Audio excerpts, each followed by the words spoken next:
warahmatullahi wabarakatuh. Bismillah, Masya Allah, la yasukul khaira illallah. Bismillah, Masya Allah, la yusrifus su'a.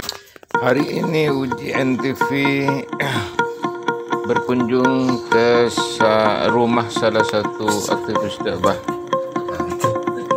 di kediamannya, dan kebetulan di sini pula ada tamu yang namanya Ustadz Abdurrahman, dikenal Gus Abdurrahman. Ya, gimana kabarnya Gus? Alhamdulillah, baik. Subhanallah. Jauhin dia nih. Luar biasa, al barokah, insya Allah Gus. Kira-kira yang dibutuhkan oleh masyarakat Muslim saudara-saudara kita saat ini apa ya Gus? Duit. Pertama duit. Oh, udah. Jangan langsung ke jantung Gus. Kan duit bukan segala-galanya Gus. Tapi Menurut Gus Abdurrahman gimana nih yang diperlukan oleh masyarakat Muslim khususnya di lingkungan lah. Gus, pertama saran aneh buat saudara-saudara kita yang Muslim bahwa untuk saat ini gejolak keimanan bahkan ketauhidan itu sangat rapuh, digoyang dan runtuh bahkan. Oleh karenanya saran saya untuk deketi ulama, jangan jauh-jauh dari ulama, terutama ulama ahlus sunnah wal jamaah. Karena dengan begitu, pertama jaminan Rasulullah, hidup kita akan berkah, ilmu kita pun berkah. Kalau jauh dari ulama, ya sakit-sakitan, sakit penghasilan, sakit fisik, sakit semuanya, sakit hati gitu sakit ya. hati. Jadi kita kehilangan arah. Kalau kita dekat sama ulama, insya Allah terarah hidup kita. Demikian. Hidupnya berkah, Amin. terarah dan berkah. Amin. Amin. Nah ini ngomong-ngomong ulama nih, memang kata Rasulullah, al ulama warasatul anbiya. Jadi setelah Rasulullah, sahabat-sahabat dan dari tabi'in, lalu setelah generasi kita ini kan harus yang diikuti ulama. Ini sekarang nih banyak ulama nih yang kira-kira yang mana nih Gus? Jadi masyarakat Muslim kita ini kebingungan nih, yang harus diikuti ulama yang seperti apa nih? Memang kalau kata Sayyidina Ali, makalah Sayyidina Ali, unzur maqal wala tanzur manqal. Nah, perlu diperhatikan unzur maqal. Lihat apa yang dikatakan. Nah, di sini harus ditekankan, di garis bawahi, apa yang disampaikan itu bersanad atau tidak. Ini yang perlu kita cermati. Jangan keluar dari hasil pemikiran sendiri, emosional sendiri saat itu dia emosional, keluar kata-kata yang bersumber dari dirinya, bukan bersumber dari guru-gurunya. Ini kesalahan fatal ulama-ulama. Ya, ulama barulah. Yaitu banyak sekarang ulama pada ngarang-ngarang ya? Iya, karena dia bersumber dari dirinya, dari pemikirannya sendiri, bukan dari pemikiran guru-gurunya. Yang benar itu, kita berbicara hasil pemikiran guru-guru kita. Guru kita bilang A, ya kita sampaikan A. Berarti kita tuh namanya ilmu yang bersanad sampai ke Rasulullah. Sampai ke Rasulullah ya. Iya, itu yang harusnya kita ambil ilmu-ilmu yang semacam itu, bukan ilmu karangan hasil pemikirannya sendiri, tapi pemikiran dari gurunya sampai ke Rasulullah. Sampai ke Rasulullah ya. Iya, itu yang selamat insya Allah. Itu yang dinamakan ulama ahlus sunnah wal jamaah. Itu yang pakem ya, Pakem, Gus. Nah, sekarang nih banyak sekali ulama yang beredar, terutama berkembangnya teknologi ini di medsos, semuanya bicara tentang hukum. Ya tadi digambarkan undur maqalah wala tandur mangqalah. sekarang itu banyak berbicara memang benar itu disandarkan kepada hadis Rasulullah. Tapi sikap perbuatan sehari-hari tidak mencerminkan Rasulullah atau orang-orang soleh yang memang bersanad. Itu gimana, Gus? Yaitu salah satu ciri kalau mereka benar-benar tanda kutip ulama yang bersanad, dia akan mengikuti jejak langkah para salafun sholihun. Artinya benar-benar ilmunya itu manfaat. Manfaat di sini bukan hanya dia tahu, dia bisa sampaikan, tapi merasuk ke perilaku dan akhlaknya. Oh. Jadi bukan hanya memahami dari sunnah-sunnah atau hadis-hadis ilmunya saja ya. Betul. Harus dipraktekkan oleh yang paham tentang ilmu itu, langsung dipraktekkan ya. Betul. Jangan hanya tahu, pintar bicara, pintar berpikir, berkelit. Nah, sekarang kan banyak tuh yang begitu tuh. Iya, kalau kita berpatokan kepada retorika dan logika, motivator berhak dijadikan ulama besar. Karena mereka jago bicara, jago memotivasi. Oh iya. Tapi apakah motivasi mereka, motivator yang mereka sampaikan bersanad atau pernah disampaikan oleh Rasulullah? Kita kan nggak tahu. Oh iya. Jadi harus bersanad kepada Rasulullah. Harus ya? Kalau kita mau ilmu kita diakui oleh diterima. Rasulullah. Gus, ini banyak sekarang nih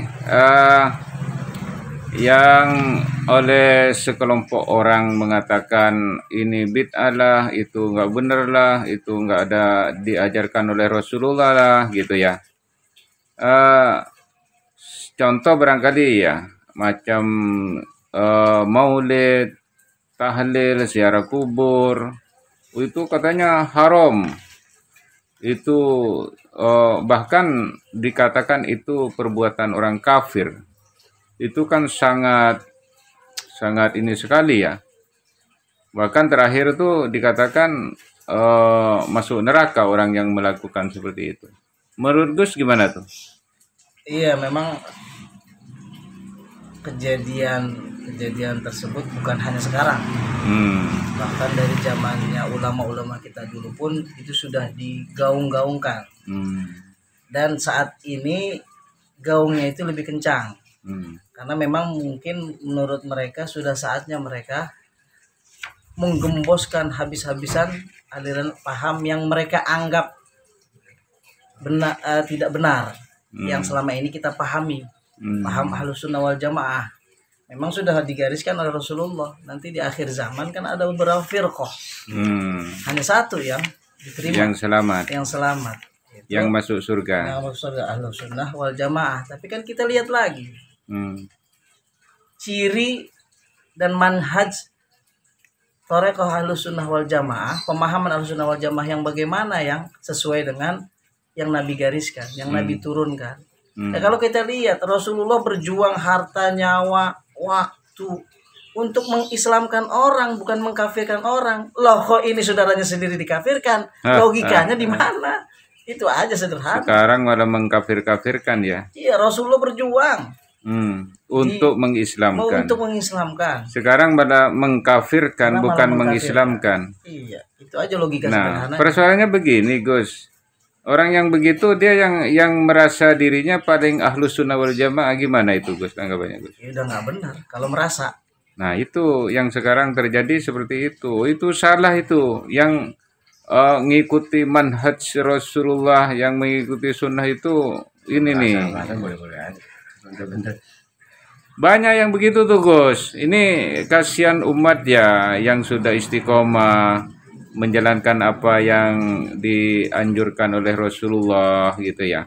Iya, makanya kita mengajak kepada ulama-ulama Ahlus Sunnah wal Jamaah, ayo kita backup jamaah kita, warga kita, kampung kita, saudara kita dari pemahaman-pemahaman yang demikian, yang menganggap bahwa amaliyah Ahlus Sunnah wal Jamaah yang sekarang kita amalkan dianggap sesat, khurafat, bahkan kafir. Ini kita harus bentengi dengan ya kita terjun sekarang. Ayo kita tampil, jangan hanya tampil di kopi darat tapi di online juga kita tampil. Masya Allah, Macam cukup inilah lah. gitu loh. Karena apa? Mereka juga punya media ini. Nah, Televisi dia punya, media online dia gencar. Kalau kita nggak gencar untuk membackup jamaah kita, warga kita, saudara kita, ya kita kebobolan. yang lebih fatalnya lagi, dia modalnya gede juga, Gus. Iya, kencang kita, modal sendiri. Ya, inilah sedikit menanggapi atau meluruskan dan menguatkan tauhid kita sebagai tauhid yang bermaksud langsung kepada Rasulullah. Nah, ini sebelah ini juga ada kayak kita nih, guru kita. Coba dimintai pendapat untuk mensikapi perbedaan-perbedaan yang terjadi di masyarakat nih, khususnya umat Islam yang selalu digaungkan, digencarkan antara sampai-sampai mengkafirkan umat kita nih, atau jamaah kita, atau guru-guru kita juga dikafirkan. Kan kita secara nurani ya nggak terima kadang-kadang. Gimana untuk mensikapi itu, Syekh? Allahu a'lam bishawab. Ya, kalau kita mah sebagai pengikut, ikutin aja guru-guru kita yang sesuai dengan sanadnya, yang sudah pasti gitu. Jangan taklid buta gitu. Yang belum kita ketahui dari orang lain jangan ikuti aja yang sudah ada, yang pasti. Gitu. Quran, hadis, ijma ulama beserta kias. Udah itu cukup. Jadi 4 sumber ya. Iya. Terus begini, Syekh, sekarang itu sebenarnya perbedaannya yang jadi persoalan tuh yang paling mendasar apa sih? Ada yang mengatakan wah itu cuman furu'iyah gitu ya. Mungkin itu masih dimaklumi ya kalau tingkat furu'iyah ya, artinya di dataran syariat ya. Kalau sudah mengkafirkan itu kan menyangkut tauhid ya, Syekh. Kira-kira tauhid yang mana yang salah menurut Syekh? Ya tauhid, dari tauhid itu sendiri apa sih artinya gitu. Nih, kalau tauhid itu bahwa ada menyembah Allah itu benar, ya berarti benar. Gitu. Kalau dia mengkafirkan bahwa tauhid kita salah, dasarnya dari mana? Rujuknya kemana? Kalau kita dikatakan kafir, rujuknya dari mana? Ya itulah, kita kan bersumber kepada Al-Quran dan Al-Hadis, ijma dan qiyas, kan begitu ya? Betul. Nah, itu mengarah kepada tauhid seolah-olah. Kalau urusan furu'iyah kan ulama-ulama kita kan memang sudah tidak asing lah dengan perbedaan itu ya. Bahkan dikatakan ikhtilaful ulama mah gitu ya, rahmatun. Jadi perbedaan itu dulu yang disampaikan oleh orang-orang alim kita, guru-guru kita itu adalah sebagai rahmat gitu ya. Tapi sekarang seolah-olah ini sebagai laknat nih, malapetaka.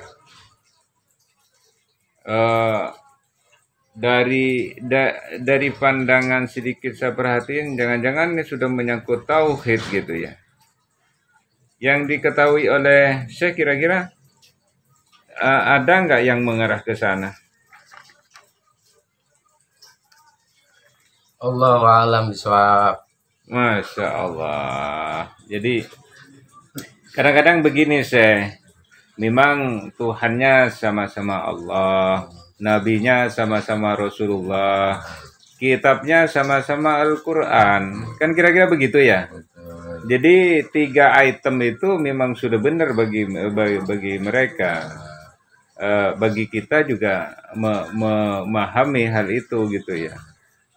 Tapi dengan kepersamaan dasar itu, kita yang sama dasarnya gitu, kok masih tidak sungkan-sungkannya dia sampai terucap itu kafir, itu masuk neraka. Nah, di mana itu dasarnya? Kalau sudah kafir neraka kan orang kafir sih. Padahal mereka tahu kita ini bertuhan kepada Allah, berkitab kepada Al-Quran, juga mengikuti ajarannya ya ajaran Rasulullah kan begitu. Ya sesuai dengan jawaban Ustaz Abdurrahman tadi sebetulnya. Jawabannya ya. Jadi kalau kita berpatokan kepada Quran, hadis, ijma ulama serta qiyas, tetap kita merujuk kepada ulama-ulama kita. Ya, ulama jelas alim bi ilmihi, yang mengamalkan ilmunya gitu. Jadi bukan hanya sekedar bicara tapi mengamalkan ilmunya dan ada dasar sanad keilmuannya, kesanad daripada guru-gurunya gitu. Insya Allah kalau kita sama-sama satu guru bersanad atas guru yang sama dan ajaran yang sama, insya Allah tidak ada perbedaan. Kira-kira menurut Syekh nih, tauhid kita itu dengan saudara kita yang lain itu ada perbedaan nggak sih? Ya mungkin ada aja. Yang jelas kita tidak mendoakan Allah dan bahwa kita bersaksi bahwa ada Nabi Muhammad utusan Allah. Percaya kepada rukun iman, yang jelas kita ada rukun iman. Adapun ikhtilafiyah itu hal yang wajar sebetulnya. Yang wajar. Yang penting ketika kita berkata-kata atau memberikan suatu ujangan ada dasarnya gitu. Betul. Gitu. Ada dasar gitu. Seandainya kita mengkafirkan seseorang kemudian dasarnya tidak ada, itu yang bahaya. Nah itu gitu. Dasarnya apa mengkafirkan? Wah ini neraka gitu. Sedangkan neraka adalah hak daripada otoritas daripada Allah Subhanahu Wa Taala. Manusia tidak bisa menilai orang bahwa si anu masuk neraka, si anu masuk surga, tidak juga. Jadi tidak boleh ya. Tidak boleh. Kita memvonis orang ini kafir, ini ahli neraka, nggak boleh ya sih. Boleh. Nah, kalau di zaman Rasulullah mungkin yang berhak memvonis itu ahli bid'ah atau ahli berbuat artinya yang keluar dari tauhid yang benar itu berarti kan Nabi. Setelah Nabi kan sahabat. Setelah sahabat yang mengikuti sahabat. Setelah yang mengikuti sahabat ya kepadanya para ulama kita gitu ya sekarang ini. Nah tentunya mereka dari Rasulullah itu bersumber dari kitab Allah, arti firman-firman Allah ya. Segala sesuatunya langsung bisa diatasi. Ya ulama-ulama sekarang ini kan sumbernya kepada Al-Quran, yang kedua kepada hadis, yang ketiga kepada ijma, yang keempat kepada qiyas gitu ya. Nah yang kita ikuti setelah Rasulullah,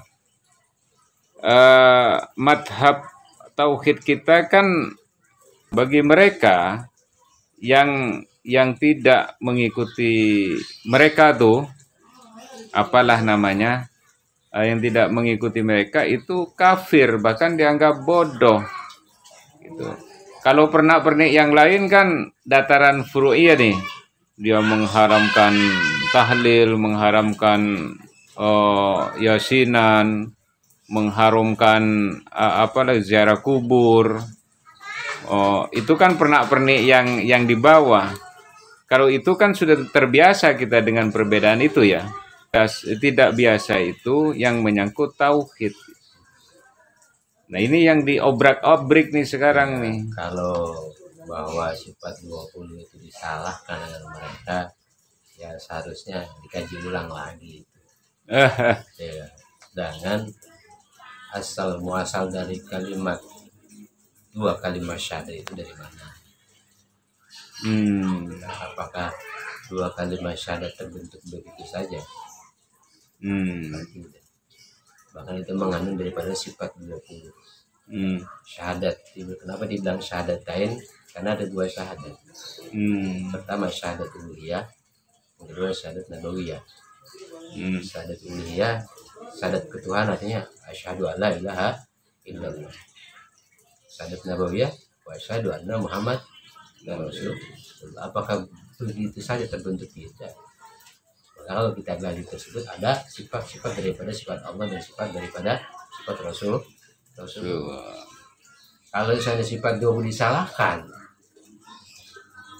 ya repot.